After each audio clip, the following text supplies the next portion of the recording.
Hi everyone. Welcome to the Women in Tech event hosted by CGI. My name is Sumit. So I'll quickly start by introducing myself and then I'll pass over the mic to Deepthi.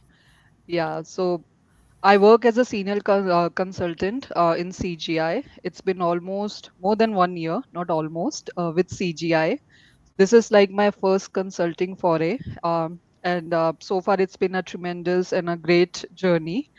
I'll start with my journey. So I have like almost 10 years of experience working in software development, with primarily starting my career as software developer and then transitioning into more of like, a project lead role and then finally into consulting.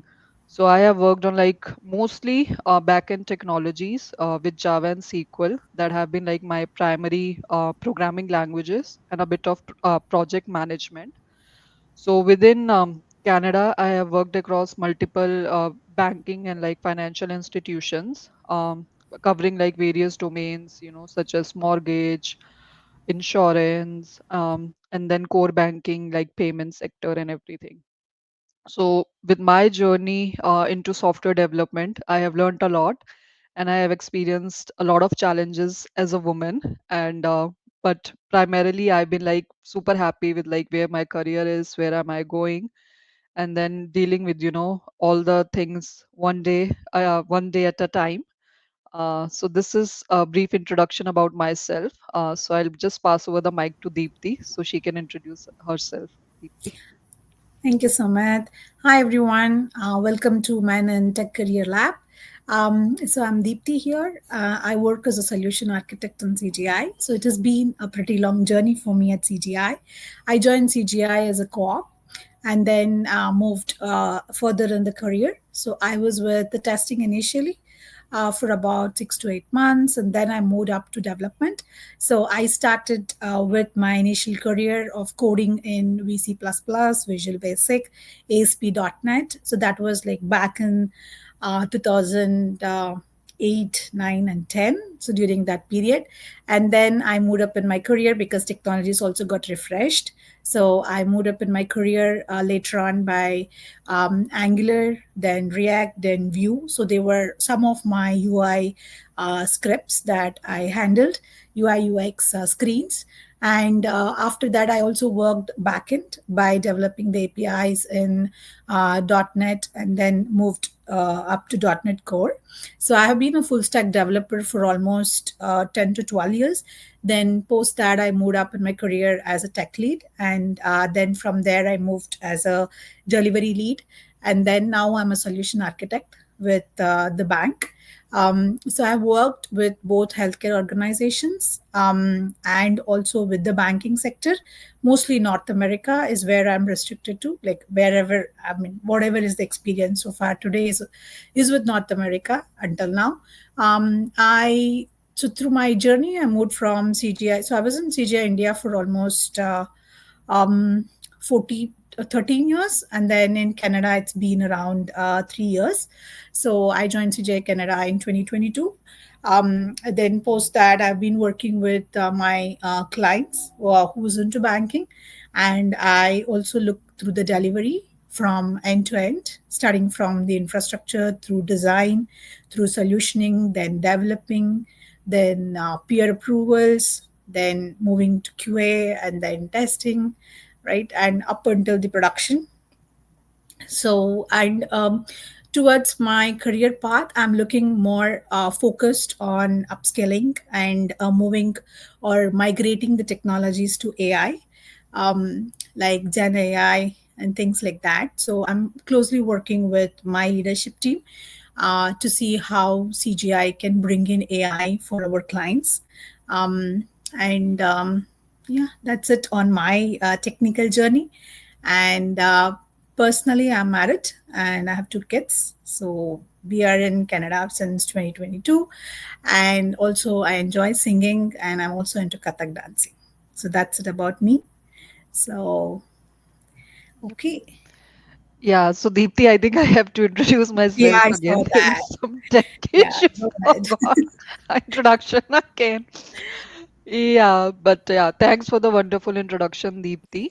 Telling a bit about your personal life as well, and like what you enjoy doing, and like professionally as well. How far you have grown within CGI and like the number of technologies and things you have worked on. So thank you.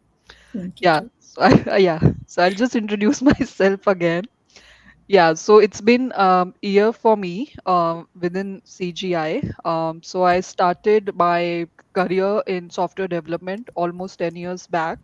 So I started as a software developer, and at that point of time, I started learning with very niche technology such as AS400 or COBOL, and I was working on like a lot of migration projects. So basically, AS400 into Java, and using a lot of JSPs in the front end, and using a lot of JavaScript. So this is how I entered into the world of software development. So that gave me a good exposure about the UI and the backend part as well. So once I learned it, I transitioned into more of like a business analyst role. So once in the business analyst role, I was working more on like, side of the things like, how business requirements come in, how, clients they see things from one angle, and then from the software background, you have to implement something in a very different way.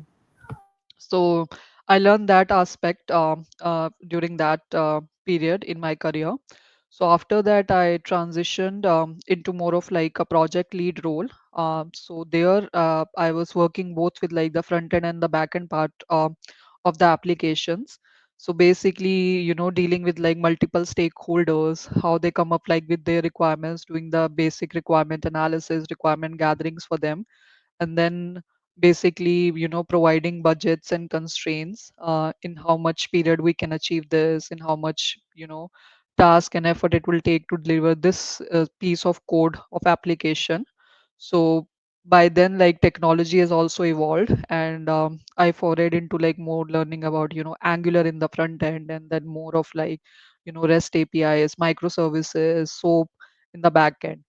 So, but the base has always been Java and SQL for me. So it's been almost 10 years with Java and SQL now. So once in the project lead position, in my role, I dealt with like numerous challenges as well. So those challenges were basically, how to communicate to multiple stakeholders, what the ask is, and what will be the delivery timeline for that one particular project that I'm working on. So that I learned during that tenure of my employment within that particular organization. And after that, I was hired by CGI. So this is like my first consulting experience. And I got introduced to like, multiple projects and, multiple people, how they are trying to get things or work together through things in a very timely and efficient manner. And, how, different technologies such as AI is now there, and learning through it, how I can use it for like, writing my piece of code, bringing it in like the work that I'm doing on day-to-day basis. So these are like few of the things that is like, in my career journey that I have learned and I have dealt with. And again, coming back to software development as a whole, and with experience in project management, uh, the things and challenges that I have dealt with has shaped my career so far, and I have been like pretty grateful and blessed to be part of consulting and like CGI now. So yeah, hopefully this time everyone was able to hear what I was saying. So yeah. Yeah, they would have heard. Yeah, okay, that's good. So I can keep the conversation going since it's Women in Tech Career Lab. So obviously we have like a lot of questions around how women can, navigate their way into this industry as well. So I'll just quickly ask Deepthi one question, like, as a woman, what are like the key challenges that you have faced in software industry so far? Yeah, so as a woman, I don't think I've faced much of the, any challenging criteria as such. But the most important thing is just the family and the work life balance. That is the most important thing. Because, we'll also be, there are also people dependent on us, which I don't know, for whatever reason, the society has made it so. But, anyways, things are changing now. right? Like at least from my past years of experience, like I did not have any barrier or anything as such being a woman, right? So I always it's more about being in diversity, right?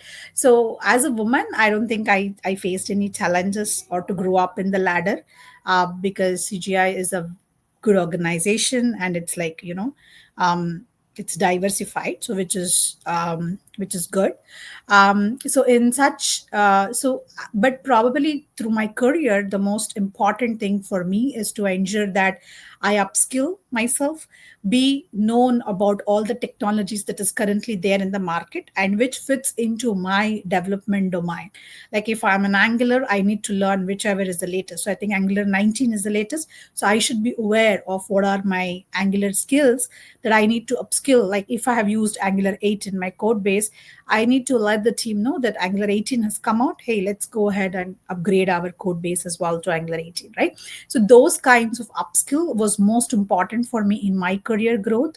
And and also be on top of everything, right? Like Yeah. whatever is the new technology that is coming in, absorb it, learn it, and see what we can bring fruitful out of it. Yeah. True. I think we have a question. So Yeah. yeah, so how can someone pivot into coding? Yeah. So you So, wanna take it, Deepthi?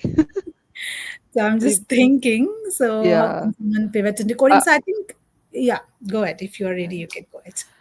Yeah, I was just gonna say, like, if you have a passion for it and you really wanna like do it, just go ahead. I think nowadays we are like very fortunate enough that we have like, multiple sources of learning, such as, a Udemy or, Skillsoft. So these are the things that, if you wanna learn or like are passionate about coding, you can always start with like, your small projects. GitHub is free, so you can always have like, your repo created and then just start working on it. You don't have to start with like, working with a massive application. You can just start with, select Absolutely. your favorite technology. Just start with like a simple hello world example, and then basically just grow on top of it, because the domain and learning is vast. So if you are interested in one particular technology or like language and you feel like, "Oh, okay, I want to learn about it, say, Python." So just start taking, the beginner courses, and then just start learning how those building blocks are put together, and then just, raise your level from there, and then just go about it, like create your own scripts and then like use your own examples or references that are out there. So that is something that's really helpful. Yeah. So Yeah. yeah. And So it yeah. makes more sense because I think like when I moved into testing, I just felt that is not the right space for me. I wanted more on research and development because I came from a computer science background. I was more interested in coding. So you also need to define like what is your interest. Do you want to be in in a position wherein you want to think, you want to go beyond your thoughts and code, or do you want to stick to your daily activities and perform whatever is needed. So it all basically depends on your interests and your life, right? What is needed, your passion, basically. So I think Yes. we have another question. How valuable is hybrid expertise, someone with both mainframe and AI, ML, or data science knowledge in today's banking and finance sector? Yeah. So I think I can take that question. So so I believe like people who are on mainframe or who are on MVC or MFC, right? Back in those days, we all need to upskill because I also came from an MFC MVC background, right? So we all need to upskill, and it is always good. Like I do see that some people who are on mainframe, they grab Java very well, they move forward, right? And similarly for people who are on MVC and MFC controls, they also can grab Java, they can grab .NET Core, Microsoft technologies, right? So and if you're an expert in JavaScript, any languages like Angular or React or Vue, you will always, it will be very easier for you to grasp. And we have to upskills because development world keeps changing. So if you want to remain in the competitive world, I think it's competitive everywhere, right? It's not only in IT sector. If you go to any other sector as well, it's competitive everywhere. So we need to ensure we are up to date and we know what the market is in order to survive in the market, right? Like that is what the passion needs to be towards. So we always need to upskill, and always having different expertise is always good. But also we need to ensure we should not be like, we know half and half in everything, and jack of all and master of none. So we should not be in that domain. We should also know that, okay, if I'm put into Angular, am I going to survive? Yes. If I know JavaScript, I will be able to survive, right? So we need to ensure that we upskill. And of course, everything is on AI. That does not mean all projects are on AI today, right? Like, the projects are slowly moving. So whether it is going to be applicable for me or not is something that you as an individual has to decide, and based on your interest you grow up, Yep. right? And also to add to Deepti's point, I think when it comes to banking and the data that they have, so it's very, very slow progress because it's like, data security is at risk. So even for me, even for my current role, I'm in like finance sector right now. I still use mainframe. We still have mainframe applications. We are just developing things on top of it because we don't want to risk any of the data that's out there. So Correct. again, it's valuable if you know like that technology, because it's not going anywhere since it's been there since time, and it has protected customers. So nobody in like banks or financial areas is gonna risk it. So you can learn on top of it, and just with any new enhancements coming in or any new things that they are developing, they'll just try to integrate. But that knowledge of having both the things, it's just gonna add more to your career. It's Correct. gonna stay relevant for, I think, next 20 or 30 years. Exactly, it's going to add weightage, right? Yeah, Yes, yeah, that's true. yeah. So, in your experience, how are companies responding to the integration of generative AI and LLM into their business solutions? So, from the banking sector, I can speak to it. Maybe from financial sector, Sumit can speak to it. So, from banking sector, banks today are very open to AI. They want, like, be it whenever you dial into a bank and you have to wait for multiple hours, they want to introduce, and make the customer or the consumer life much easier, right? So they want AI to be introduced, but of course AI comes with its own cost and with its own heavy baggage it comes up with. So whether banks are willing to do it, yes, provided we as a consulting company can show that if you do these things within this budget, this is what your agents or your customers can basically enforce it, right? And also, like, there is a lot of competition within the banks as well, right? Like, okay, now TD is doing this, I need to do this, CIBC needs to do this to grow, Scotia needs to this to grow. So with respect to all this competition, and with AI being so improvative, like, it's way too good. With LLMs, banks are open to introducing LLMs, but only thing is they're ensuring that what additional benefits they get if if the consulting companies get my projects, right? So they are definitely open to it, and it also improves the AHT of the agents and the consumers, right? So it's always an added addition. They are responding pretty good. Yep.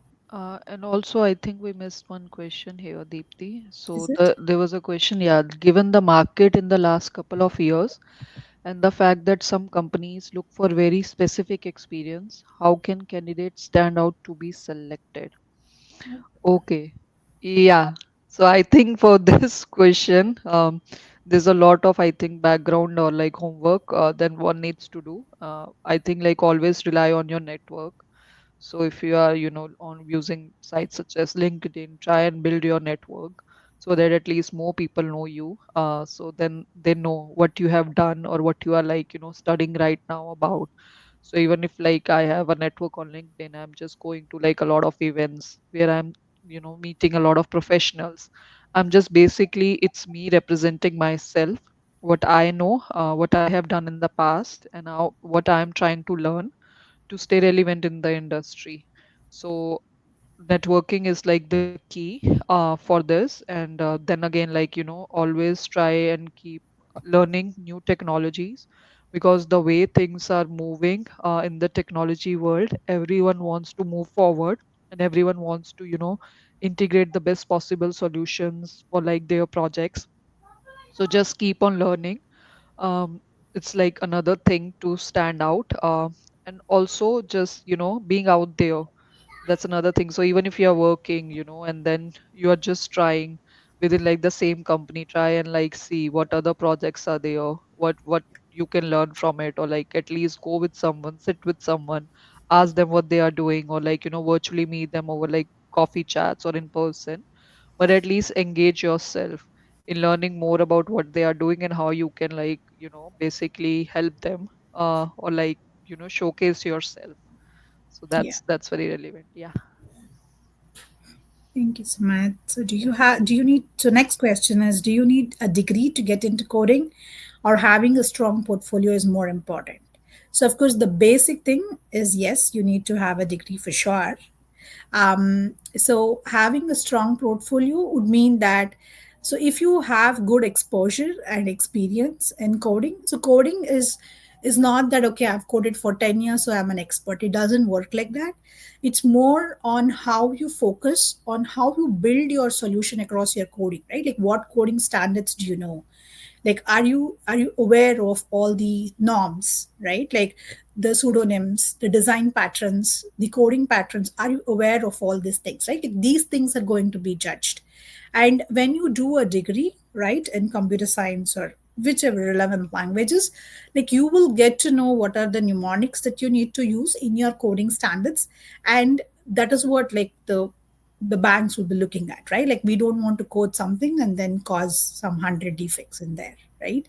So it's more, it's like how you balance yourself, how strong are you in your design principles, right? You want to Yeah, add and anything? yeah, also I think I can add like from the perspective for people who are like already working but in a different role and want to make that switch into coding, but they come from like with different background.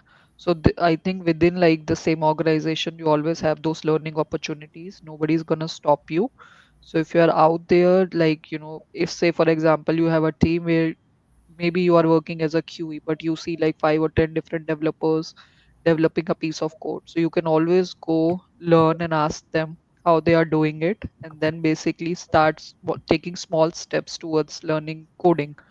So once you have that in place, at least you have that project as well, where you can always transition or like make yourself showcase it to your manager. See if this developer can do it. I learned from him or her. I am also trying to now fit into coding or like make my way into it. So they can always see like how much progress you are making in another like 6 months or a year. Then you can always go up and ask them, like they just want to transition fully into a developer role. So once they see it, you have done it, I think it opens up like ways for you to get into that role. And just always, like I said, just keep an eye out, keep an open mind, just learn and just like engage with people. There are always limitless like opportunities for you to grow. Yeah. Yeah, that's true. Okay, so we are up for the next question. In the current job market, there are a lot of different tech requirements. How can we ensure that we are covering all of them?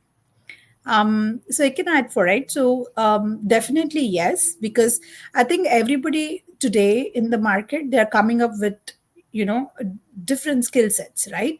Like you can be a full stack developer, or you can only be a front end developer or a UI developer. You can purely be a Java developer. Again, Java developer can be again full stack, right? Or you can be AS400 developers, you can be a Python script developer, like whatever it is. But based on the portfolio of what is required for that particular project, focusing on that is more important, right? Like I said, you don't have to be jack of all and master of none. It's not required, right? It just, as you grow through the experience or you go through it, right, like you will get to know, like probably if I'm less than 5 years or 10 years, I would rather focus on a single technology than focusing on multiple technologies. If I have come as a full stack developer, then yes, I need to focus on at least two technologies, right? Like one for UI and one for the back end. But if I've always come in as a UI UX developer, I can always grow in that ladder. But again, there will be some expectations that do you know backend, right? Because it cannot be just that I'm only developing my UI screens and then I'm done for it. No, but as you progress in your career, it's always good to be more on a full stack, right? And also, you don't have to ensure that you're covering everything, right? Like, you don't have to do that. It's basically on your interest. Like, I was interested to learn .NET Core and become a pro in Microsoft technologies, right? So that's why I learned myself. Vue was not even part of any project. I learned myself, then I got a project for it. So it all depends, right? Like, what is your focus on, what needs to be your journey. But yes, like, as you grow up in the ladder, like probably like same as Sumit and same as mine, we need to at least to know what other technologies are and how we can, because whenever a project comes in, the first thing is we can think what language to use. Until we know what Angular does, what React does, what Vue does, we won't be able to choose which language we need to propose for this particular project, right? So yes, we need to upskill, and if you have to grow up in the ladder, you need to ensure you at least know what they all do, right? Like what the languages stand for. Yep. And also to that point, I think one example that I can give is just like always comes up a topic where you know Angular, but the requirement is for React. So the thing is, if you know Angular, and even if you are, working on like your small project, not necessarily within the same organization, you have that exposure. But once you are doing your own learning and just going through it, you can always have like your small projects created where you can at least showcase that you have that experience or at least have that working knowledge of React. Anybody working in the organization, like Deepthi said, they don't have those high expectations out of you straight away, but they just want to make sure that you have that working knowledge of the tech stack that they have mentioned. Because again, even the organizations are like transitioning through it. I have seen with like migration projects, since they have always dealt with one technology or like one language, but they have to make that transition. So even for them, it's not an easy process. They are also learning, and they'll also appreciate that at least they have somebody coming up and showcasing like some work that they have done on GitHub. So at least they have that proof that they know how that the basics of that language works, or like that tech stack works. So that's how they'll integrate. So that's how they'll also, it's a journey again. So that's how they're also learning, you are also learning. But just have that open mind to learn new stuff, so that you can always showcase and like present yourself that at least I have this working model on my mini project ready. So yeah. That's a good answer, Maita. Okay, so we have for two more questions. So the next question is, what could be a roadmap for a developer learning a new language? Yeah. So I think for this, like, we should start off, like, say for example, Angular, right? Like, when I started to learn Angular, for me, I just went to Google website, and Google itself has its Angular guideline book, developer book, and best coding practices. So I started with that, learned all the way up until the end. What are the libraries that are in use, right? Like, what are the open source stuffs that we need to take care whenever, like, Angular itself is an open source, right? So what are the security rules or security design principles that we need to ensure that when we are using Angular libraries, right, especially in like banking and financial sectors, like, what is that I need to ensure that my code is not exposed to any vulnerabilities and security threats, right?